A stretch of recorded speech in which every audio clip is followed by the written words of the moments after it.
Welcome to Pioneers in Payments, where payments experts share their insights. Now, here's our host, Donna Blum.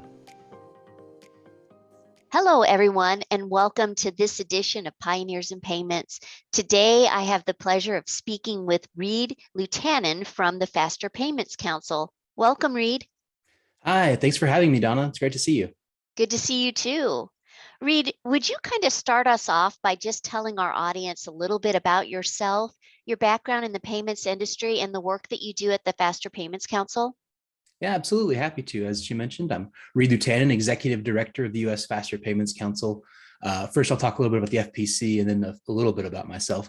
The FPC is an industry-led membership organization, and our mission is to facilitate a world-class payment system where Americans can safely and securely pay anyone, anywhere, at any time, and with near immediate funds availability. So obviously, as the executive director, I'm responsible for managing the daily operations and working with the board and membership to execute on our strategic plan while ensuring inclusive and transparent dialogue of all of our different stakeholders. What's interesting about the FPC, and I'm going to talk about this, I think, a little bit as we get through the discussion, is that our members come from all across the payments ecosystem. They include business end users, consumer organizations, financial institutions, payment network operators, technology providers, and a lot of others. In terms of my own personal background, I've spent about now 17 years in the payments industry, first 15 years at a local retailer called Walmart, where I was responsible for various aspects of payments acceptance there, including at various times government benefits, the global gift card program, debit card acceptance, and then a more overarching strategy engagement role where I actually served on the Fed's Secure Payments Task Force, if you guys remember that from a few years ago, and then also on the Governance Framework Formation team that ultimately created the Faster Payments Council and launched it in 2018. Wonderful. Well, you certainly have a wealth of experience in the industry, so we're so looking forward to gleaning some insights and advice from you today. And just as a note, BHMI is also a member of the Faster Payments Council. That's right. So, Reed, my first question for you today is, what would you say is the most notable trend in the payments industry today? Yeah, it's a great question. I think to me, the biggest thing I see happening is collaboration. In the past, I think it worked for various constituencies to sort of go in their respective corners and do their thing and then announce to their partners what they'd come up with in terms of whether it's a new product or what they're doing in terms of a rule change or maybe what they're upset about. Now that doesn't work. The various constituent parts of the payments ecosystem know that they have to work together to efficiently come up with solutions that are viable. This type of collaboration, I think, used to be thought of as slow and cumbersome, but I think people have come to realize that it's really more efficient. So rather than going off and expending resources coming up with an answer that works well for one part of the system and then seeing how everyone reacts, it's far more efficient to work with all these different stakeholders along the way, so you know that the solution that's being developed and delivered is acceptable to everyone who will eventually need to use it and support it. Mm-hmm. And for those who aren't developing solutions, that's a very efficient way of influencing the solutions that others are going to bring to market so they fit your needs.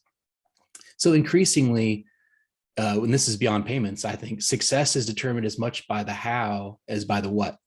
And I think that's why the work group efforts at the U.S. Faster Payments Council have been pretty successful. Our members come from all over the payments ecosystem. And so our work groups are populated by people from merchants, financial institutions, consumer groups, networks, technology providers, and others, all participating as equals, all listening to each other. And that's just how we go about our business.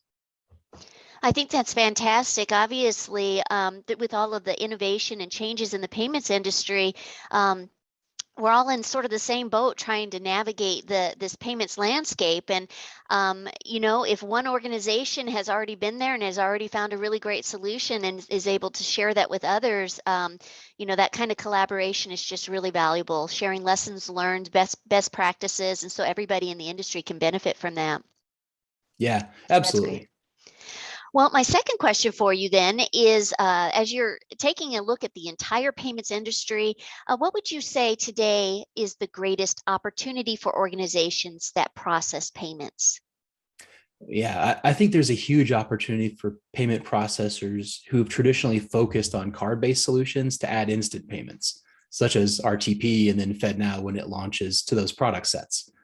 A few points on that. Note that I said add I see this as an opportunity to augment the existing payments system by providing additional options for users, whether they're financial institutions, corporates, merchants, and so forth of the systems. What we're seeing is not that these networks are displacing volume that had historically gone to a different network. Instead, we're seeing new transactions. And I think one easy example for us to get our head around is payroll. Historically, think about hourly workers. They were paid every 2 weeks, meaning they would work maybe 10 shifts and then get paid one time for those 10 shifts. Now, what we're seeing is more employers are leveraging the RTP network to pay employees instantly at the end of their shift. And so that means instead of one transaction every 2 weeks, there are 10 transactions in that 2-week period for each person. And so you see that it's just more payments happening, not displacing a payment that was happening before. And I think these new rails will be in high demand. FIs are going to see that their customers are demanding various capabilities that instant payments offer, and corporates are going to see advantages like what I just talked about. Payment processors are the ones who can deliver this for their customers, providing a new payments rail for the first time in really a generation. That's great. Yeah, we're certainly hearing a lot about instant payments in the industry today, and the consumers and businesses are demanding faster payments. So it's the future of payments, really. So we just talked about the greatest opportunity. What would you say the biggest challenge is for organizations that are processing payments? Yeah, I think it sometimes can be a little bit of mindset. I see some what I think of as pretty old school thinking when it comes to return on investment or payback for investing. I think especially established players sometimes have a hard time making fundamental game-changing investments because the payback associated with those types of moves can be uncertain in ways that maybe incrementally investing in existing business lines and product offerings doesn't appear to be. But I'd say without fail, when revolutionary change arrives, the organizations that fail to, hopefully foresee that change and drive it to their advantage, or at the very least, quickly and decisively react when that change has become apparent, don't fare very well.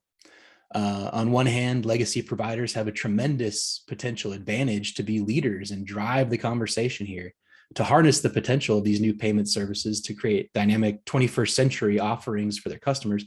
On the other hand, there are startups out there who are planning to do exactly that, and that could be a real threat in the future.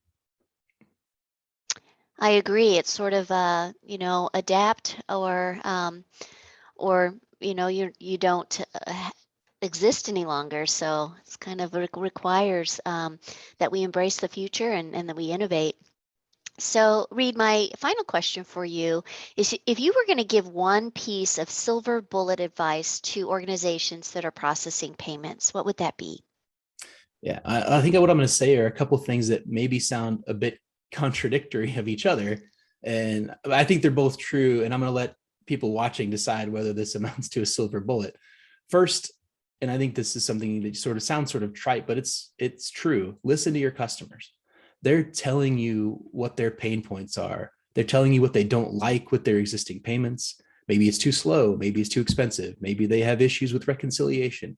Maybe they see a lot of volume going to fintech wallets and they're an FI and they want to own that volume for themselves. There's lots of different things that might be going on with your customers. And you need to be listening to them because you need to do the second part. And the second part is don't ask them to solve the problem. That's what you're there for. Don't expect them to come up with that solution on their own, right? As I talked about before, the best way to solve these things is as an ecosystem.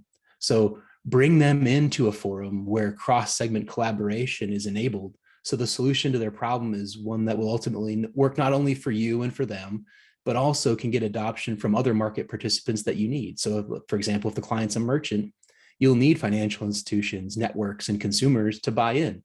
Otherwise, it doesn't matter that it works for you and your client. And if the client's a financial institution, you need a lot of those same constituencies, their customers, whether they're corporates or consumers, networks, and so on, to buy in as well. That is not best done in a vacuum. It's best done in a forum where all these constituencies are participating and their voices are being heard. And the objective of that group is a deliverable that's acceptable, meaningful, and actionable across the payments ecosystem. Very good. Excellent advice. Thank you for that. So before we wrap up here, I wanted to make sure that our audience knows how to learn more about the Faster Payments Council. Could you share a little information about that? Oh, absolutely happy to. So I'd say, first of all, check out our website, www.fasterpaymentscouncil.org. Lots of great information out there, both about becoming a member and what being a member is like, but also lots of great resources for folks who aren't members to learn more about faster and instant payments and what's happening in the marketplace today. And then, of course, you can always email us, info@fasterpaymentscouncil.org, and we'll get back to you and we'll set up a meeting and talk about what's going on in your business and how a membership and participation in the FPC might make sense for you. Wonderful. Well, thank you so much, Reed. Really appreciate your time today. And I also just want to thank everybody for watching. Have a great day. Thank you so much.